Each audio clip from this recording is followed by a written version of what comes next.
Yeah, I mean, I think first off, like I said there, it's a really prestigious, if not the most prestigious award for an assistant coach you can be mentioned for, or up for, let alone become a finalist for. But I think the only the only thing that is probably the most recognizable when you step back from that is understanding that it's not an individual award because of yourself. You know, that's a team deal and in a team game. And I think more than anything, it was an awesome. I mean, it was put on by an amazing group.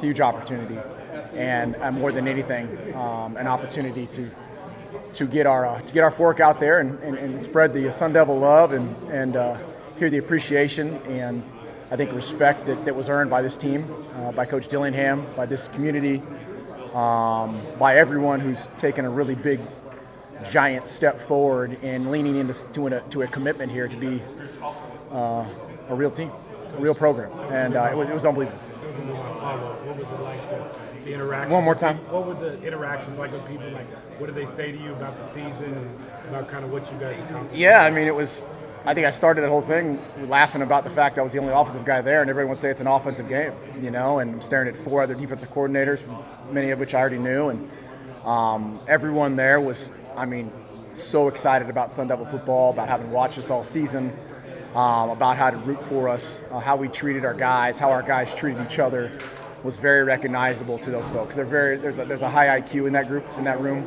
about football. They're FBI, and in regards to college football is really high, as we all can imagine, with the Broyles family. And there was no shortage of excitement for ASU football all the way out there in Arkansas and Oklahoma.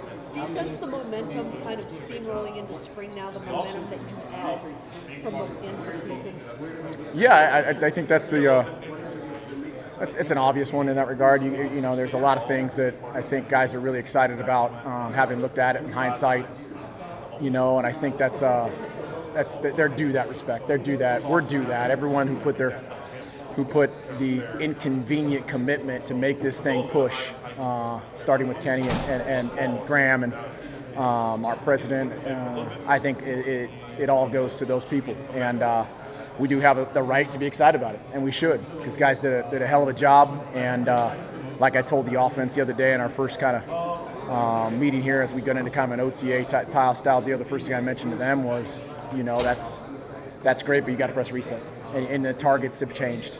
The membership and the ante to be in this program or to be on this offense, to what we're about to do, has gone up, and so we got to make sure we hold ourselves accountable to that. How meaningful is it to have another year with Sam Levitt and Jordan Tyson and have that connection back?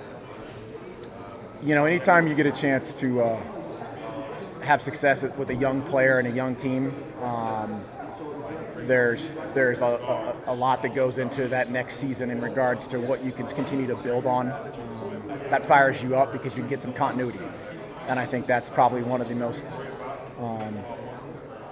under-talked things in our sport. You know, because everything's so flash in the pan, everything's right now, when in fact it's more about when it goes good, how do you keep it together? And I think, you know, my hat's off, and again, I continue to give Kenny so many kudos and Graham so many kudos for their forward thinking early on in the middle of the season to do some of the things they did to keep some continuity.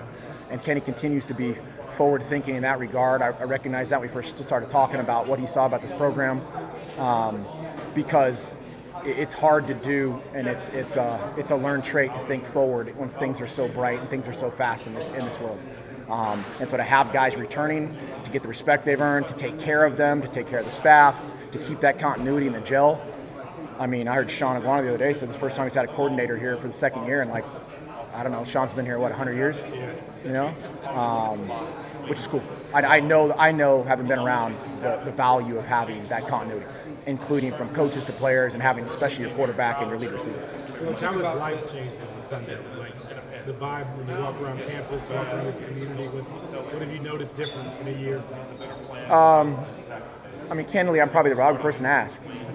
You know, I've only been here a year. I mean, when I got here, I recognized we had a lot of work to do. I probably closed my eyes and shut my ears and just went to work. And now, as we've poured into it, it's been what we've made it. You know, and that's from the ground up in an organic way. What I can tell you from the people who've been here that I've met and understand it, their excitement's been through the roof. I mean, there's a new pride in the way that you see people walking around or flying that flag. Or I moved into a new house in Arcadia, and my neighbors are honking the horn and yelling out the windows and coming across the street, and everyone's fired up, and that's the way it should be. That's the beauty of being in a community that you'd hope, number one, your players and your staff and school can be part of, and number two, personally and privately, your family can be part of it, because that means you chose the right place for your kids and your family and to be around and be part of it. What's it like to have Trenton Bourget on your offensive staff now as a coach? It's awesome. Trent's got a ton of experience, as we all know. He's had a bunch of coordinators since he's been around. A real value to the room, not only as a quarterback room, not only to just ours privately, but I mean the whole offense and the whole program. He's been in a lot of locker rooms with a lot of guys, and I think he's got a great career as he steps into this, and I know he's got a lot of respect. What do you think about the transfer portal guys that you had at Conde, Jalen Moss, other receivers, Kamari Anderson? Yeah, in the short time we've had a chance to see him, I think the biggest thing that sets out is the people, because we're not in football truly yet. We're not on the field with gear on. We're not out there with a football yet. You're hoping you're recruiting talent, but you more than anything, the character is what sets the floor. And all these guys that we brought in on both sides of the ball, specifically in offense, just because I've been around those guys a little bit more, are high character guys. High character, low ego, high output. And you can't ask for anything better than that. They have come to work. They're in here all the time. They're already studying. They're in here early. They're out of here late. They're hanging out. They're doing walkthroughs with each other. Really diligent. And then as we start to see them in some movement skills with, in the weight room and start to get out there a little bit, you get excited because you're starting to see some traits and intangibles that you're like, this is going to be fun. How do you replace a guy like Cam with 2,700 yards of offense? How do you go about that looking ahead of 25? Pray. That's a huge question, obviously, because and done this a long time. So one of the things I like to do when you lose a really talented guy, whether you're losing who's got a bulk of your production, Keenan Allen, or you're losing whoever it may be, James Washington or Marcel Aitman, or you're losing a quarterback or a running back, big guys in your offense, Royce Freeman or whatever, is we break down. I try to look at where the production came from and try to then break that down. What's the irreplaceable piece? So like an example, like when I went through all scat stuff after the season, there's a category of plays that he has that I call scat plays. And those are ones that are going to be really hard to replace. And those are the ones with balance, body control, like crazy plays. I mean, things that you're like, that's a scat play. That's a special play. Its own category, because I think you got to do it that way, because then I got to go into, okay, what are the plays made by the running back at the running back position that we ask them to do that we're going to need to recruit to, that guys are going to be asked to do as a running back. And then you have that silo of plays. You're like, all right, we should be able to replace those plays because that's the offense and that's the ask of the position. You do that then in run and pass, because I think in the running back category in our offense, the guy's got to be an all-down back. He's got the thing about Scat, he's got many receiving yards in many regards that are potentially as important as his rushing yards in a lot of ways, because he can affect the field and the game in both phases. So then you go through the pass plays. Okay, where are there any scat plays and the pass plays? So you're like, all right, you got to have a guy who can catch the ball. So do we have some guys in the backfield? I'm going to have to find some guys who can catch the ball and have dominant hands in the backfield to replace the yards with the pass game. And so I say that because I've got to look at it that way. I can't just go, there's 2,700 yards out the window. We got to recruit and find guys like Kanye or find guys like Man. Sip's got to step up, and I got to figure out which piece of the puzzle I can take those category plays and plug those guys in. And of the scat plays, I mean, there's a healthy amount of scat plays. That leads to the next thing. That leads to where do I take the bulk of production and the scat plays and hand them maybe not just to the back. I got to find 500 yards of scat plays that I figure won't go to the backfield, that might have to go to Kamari or JT or Shaman or a different personnel group, or where can I find that and divvy it up, is the way I look at it, to be able to be productive. And that's how I look at it.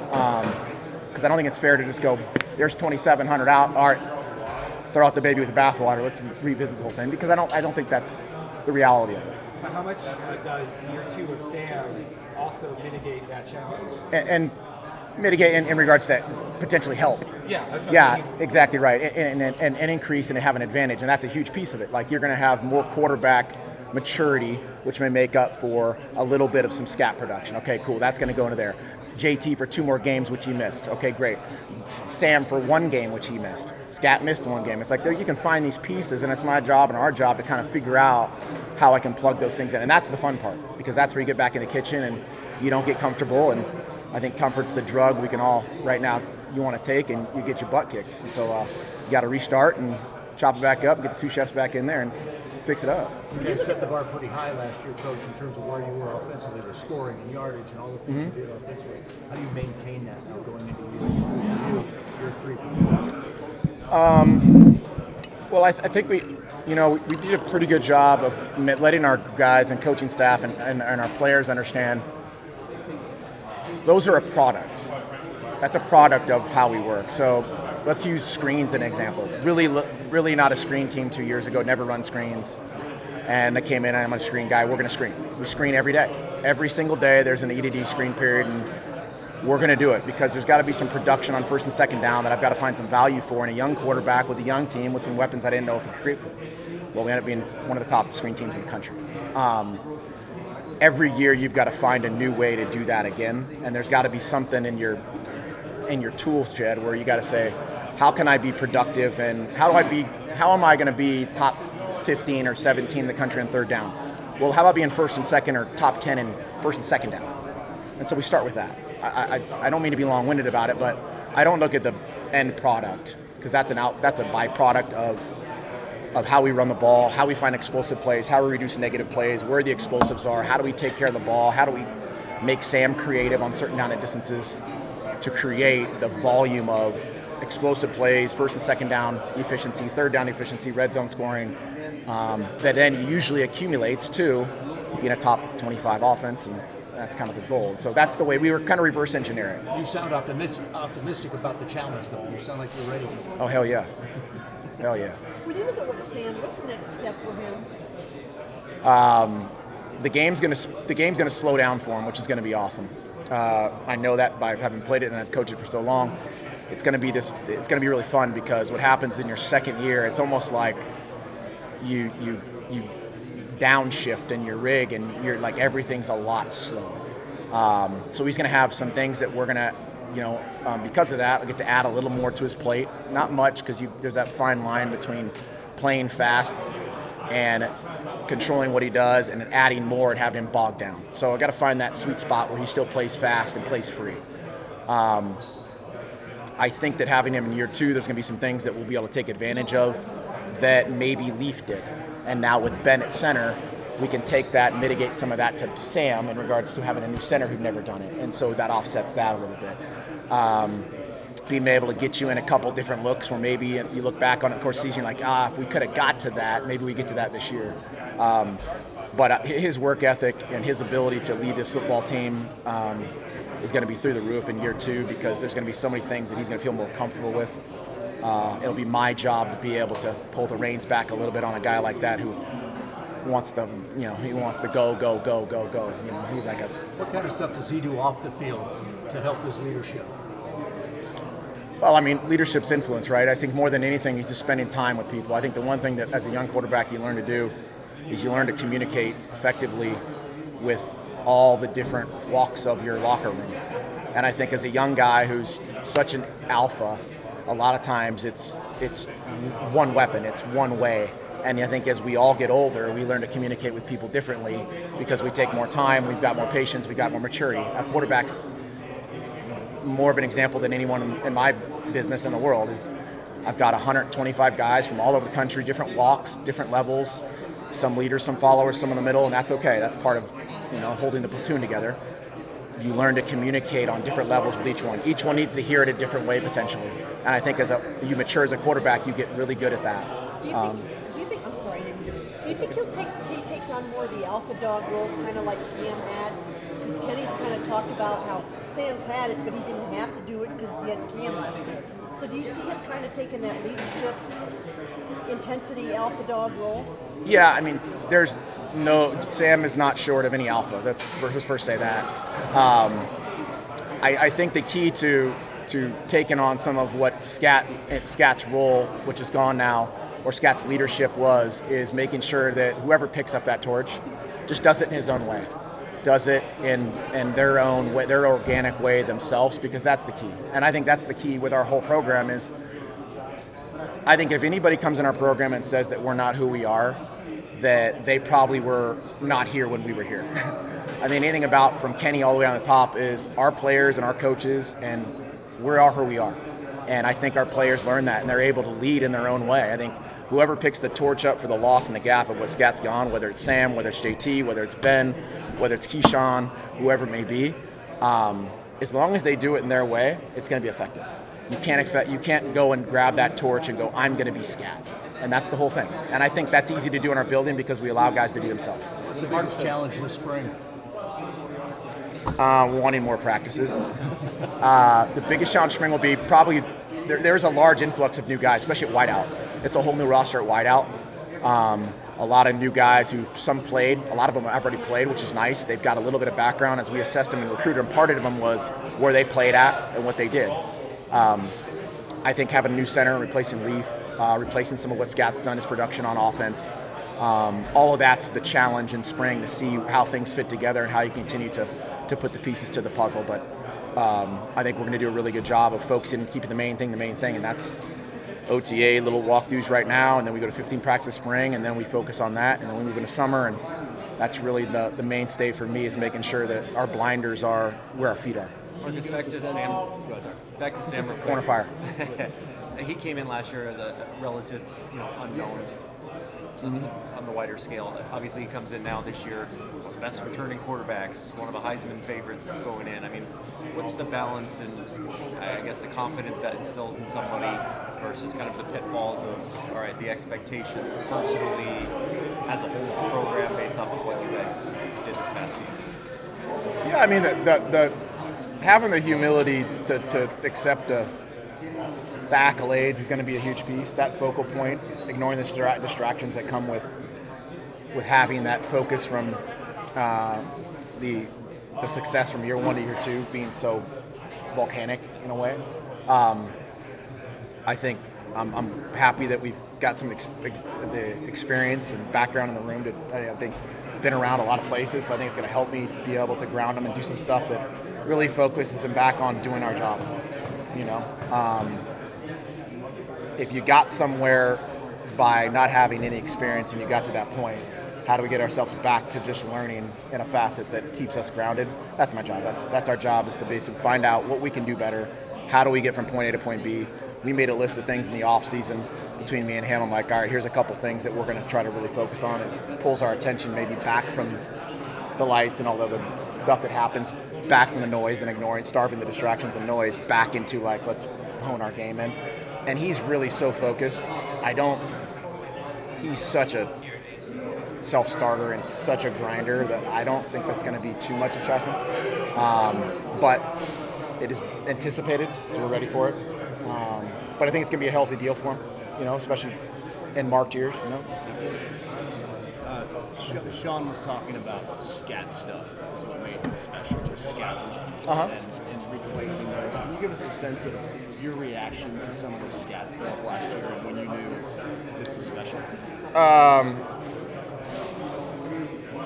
I think we talked about it when I got it. Was watching some of the film from the 2 years ago, doing some of the stuff, and I'm like, whoa, this guy's pretty wild, and does some pretty special stuff, especially when it came to balance and body control and hard yards and yards after contact. That stuff I kind of recognize. I'm like, all right, it's spring ball, we're not really tackling. You could see some of it. Probably the thing that stuck out the most early on was his football IQ. Like his FBI is really high. Like he just really sees the game from a high level for a running back. So that piece was exciting because I'm like, I'm probably able to give him a lot, and ask him to do some things. As the season went on, or especially early on, he just ends up being, one of those guys that's like a wow factor on some of those deals, which immediately starts telling you, all right, this is going to be hard to replace. But I think having the experience and knowing, all right, I got to be able to digest what he did that we're not going to be able to replace, and then what we can still count on that we're going to need to recruit to and accept, and then how do we divvy that up is an important piece. But I mean, that guy put the needle on the map for us, in a lot of ways, and that was the plan. We knew that we had a freshman quarterback. I knew that our tight end just transferred, our leading wide receiver just transferred, the quarterback that we were apparently transferred.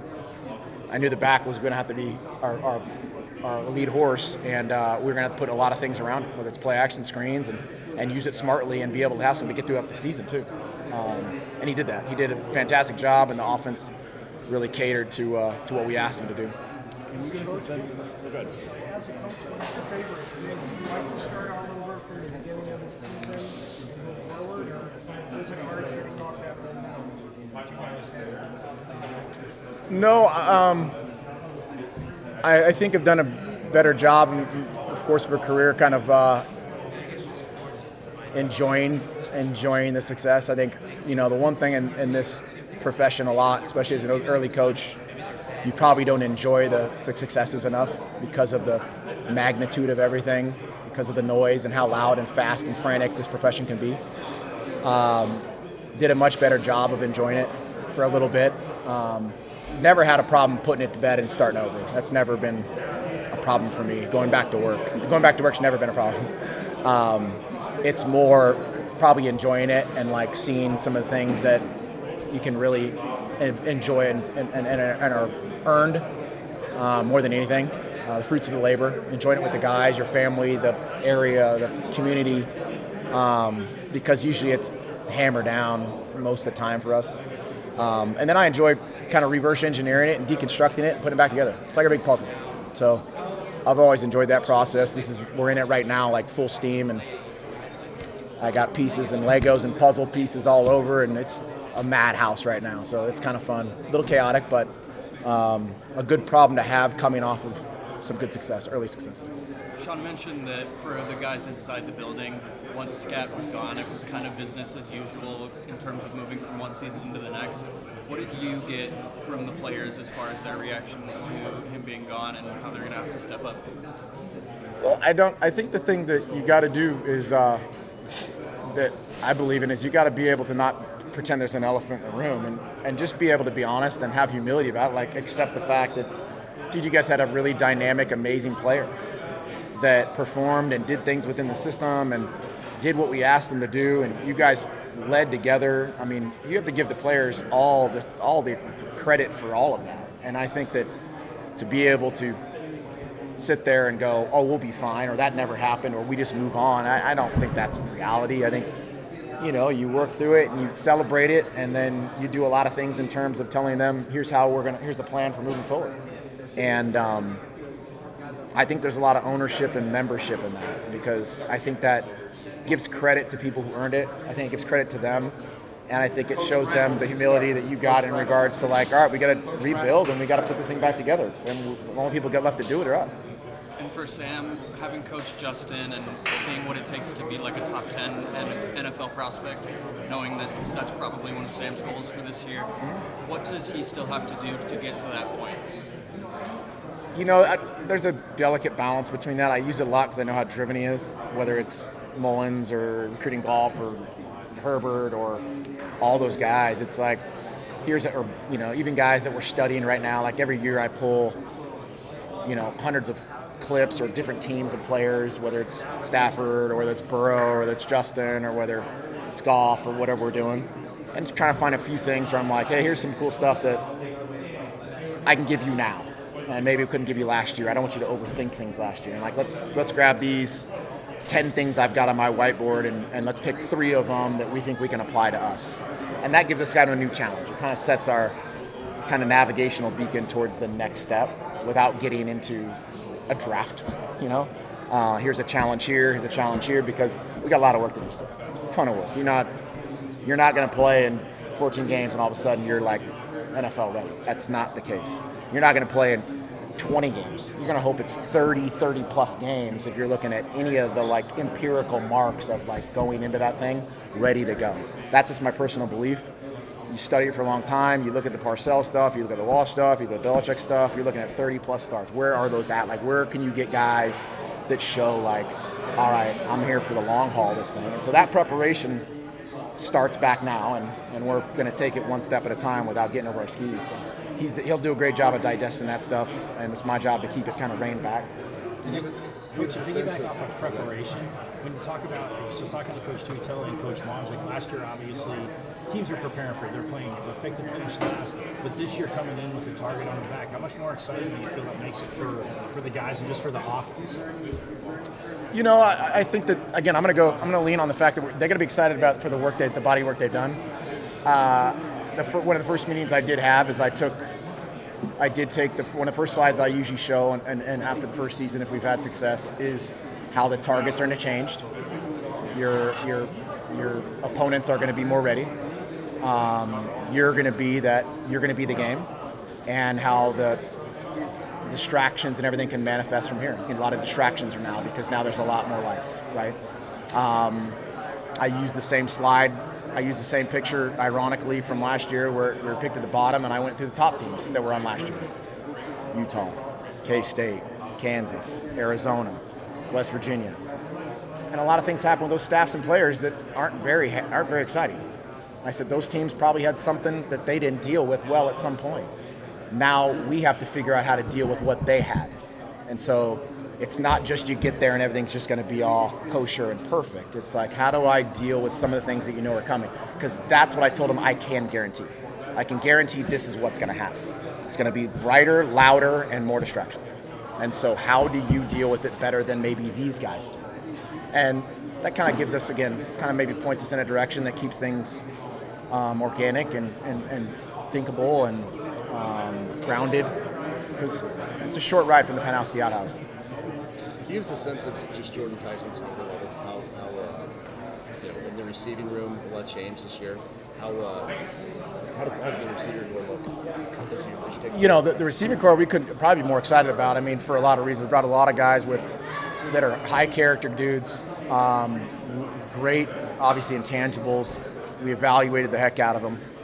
Recruited the heck out of them, and Coach Hines has done an awesome job of getting that room organized to in year 2 now, where there's going to be some pretty special guys in that room. Not to say we didn't have it last year. It's just time on task with me being new, Hines being new, system being new, and being able to, again, upgrade every year. That's the reality of what we have to do, right? And so those guys are exciting. JT's going to be the lead horse and what we do, obviously, because of the situation, the experience he's got, and put him in a position last year where I really used him in every which way we could, and that was part of it, similar to what we did at other spots. That was the plan. I'm glad it worked out that way, and now we got some other guys that are going to be able to step up the role, and I think when you've got some balance away from him and next to him, you can really manipulate the defense in a lot of ways. Whether it's Moss, whether it's Jaron, whether it's going to be Noble, whether it's going to be any of those guys. Malik only played in 4 games. I mean, you got Kamari at tight end. I mean, it's going to be some guys out there away from the core that's going to be some real dudes. And to have the depth is going to be huge. Thanks, man. Good seeing you. I think just if you start with just the tail end of the season, we got a chance to play them in those situations where we could play them, and you saw what we saw early in camp and season, where you're like, all right, we feel like this is going to be of value as we move forward, and then we need to get them through the middle of it. I think starting at the back end, seeing some plays he made, seeing the maturity, seeing the evolution of him going from scout team back to us, the game slowing down, him maturing to the system and us. I think the sky's the limit. I mean, he's going to be an awesome asset for us. To that point when you talk about